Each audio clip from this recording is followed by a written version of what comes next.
Manchester United are close to signing Benjamin Sesko. Now, if you're a Manchester United fan, you should be very, very excited about this transfer. And I'll tell you why. From the outside, okay, when I was looking at Manchester United, especially after the end of last season, they finished 17th or 16th from last season. I thought to myself, this was probably going to be the end of Manchester United for a very long time. I thought to myself, how are they going to get any signings? How are they going to sign any big players, considering the fact that they have no Champions League football and they're already going through some financial difficulties? But to my surprise, Manchester United have moved very well, surprisingly, in this transfer window. They've signed Cunha, they've signed Mbeumo, and it looks like they will be signing Benjamin Sesko.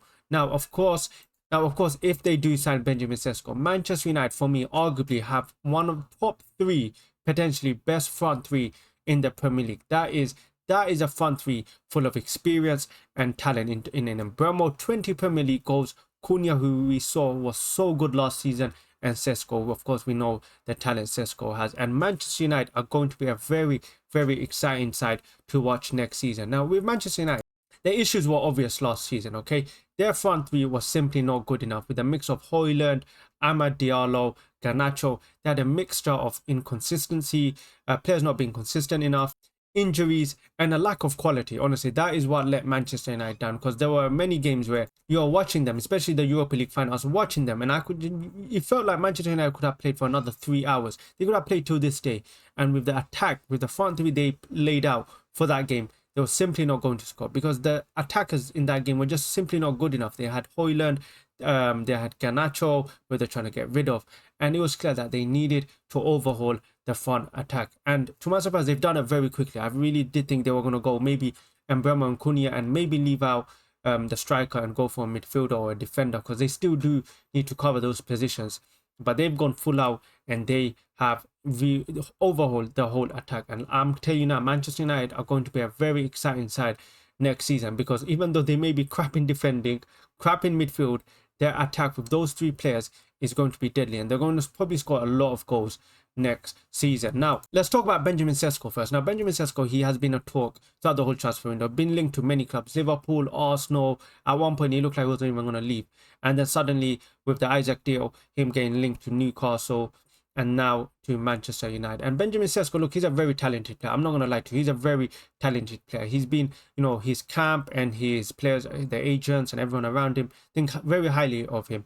They do think that he has all the attributes to become one of the best strikers in the world, not just in the league, but in the world. And I agree with that. The guy, he's able to link up play. He has a wonderful shot to him. He can header.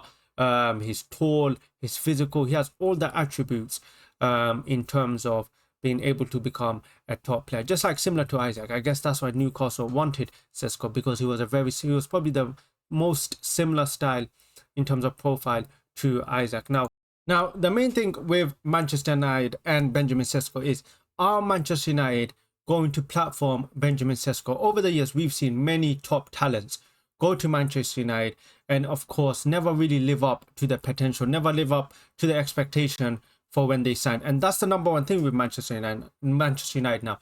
They need to be able to platform a player like Benjamin Sesko. Benjamin Sesko is still young. I think he's like 22 or something. So he's not there. He's not peaked yet. He still has more development. And Manchester United's number one priority will be that they need to first platform Benjamin Sesko and get the best out of him. They need to keep him there into the team. And Manchester United fans, they're going to have to stay patient with Benjamin Sesko. I know he's coming with a huge price tag, but you have to remember, this guy's only 22 years old.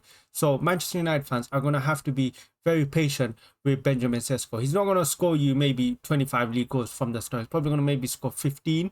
Even then, that's a really good, output. So Manchester United fans are going to have to stay patient with Benjamin Sesko. There may be some games where he doesn't play too well. He sometimes, struggles to get into the game. But over time, if Manchester United support him, if they give him the right structure, if they build around him, I'm sure Benjamin Sesko will be a top player.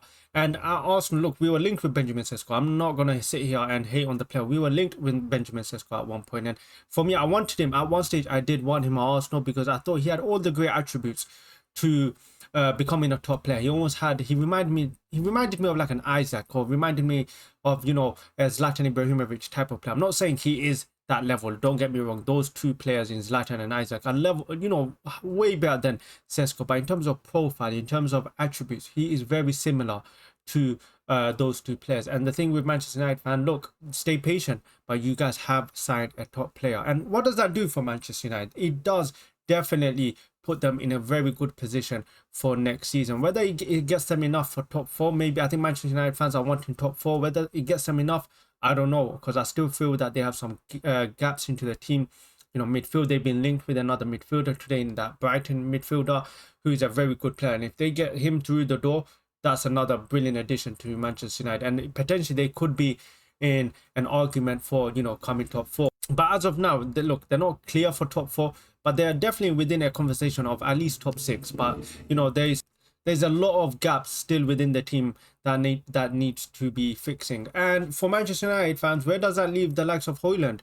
And what's the other one named Joshua Zirkzee? I think Zirkzee. I think that's how you pronounce it. I probably butchered it, but where does that leave them? Because now Højlund and Zirkzee, they're probably gonna end Zirkzee. I'm just gonna call him Joshua. Where does that leave them to? Because one of them is now going to be third choice, and Manchester United are only having one game a week. So what does that leave them? I'm sure Manchester United, it's not like there's many games for them to rotate, but injuries happen, so I guess we're gonna have to wait and see. But who knows, maybe it could be the case of Manchester United having to sell one of them. Maybe one of them has to be sold out or forced, whether that's Højlund or Joshua, who knows. I guess we're gonna have to wait and see. It could probably be Højlund, just because of the fact that Manchester United probably think that there's a bit more money in Højlund that they could probably get out. So who knows, but I guess we're gonna have to wait and see. But this is a brilliant move more for Manchester United. And if I was a Manchester United fan, and all to the Manchester United fans, you should be really excited. You should be really excited by this signing, because honestly, this is a top signing and your attack is up there. Like, if you get this signing across the door, which it looks like you probably will, this is a big boost to your front three. And where does that leave Newcastle? I mean, Newcastle, how many attackers, because these lot have been trying to sign so many players. They've been trying to sign Sesko and Bremer. They've been in the market for so many players, but they couldn't sign any. So where does that leave them in terms of their Isaac replacement? Where does that leave Liverpool? Because of course it was a domino. Newcastle were trying to sign a replacement in terms of Sesko before they get rid of Isaac. But who knows? I guess now, for me, I do think watch out for Newcastle and Nicholas Jackson. I think they're going to end up probably signing Nicholas Jackson, and then I think at the end we'll probably see Isaac go Liverpool.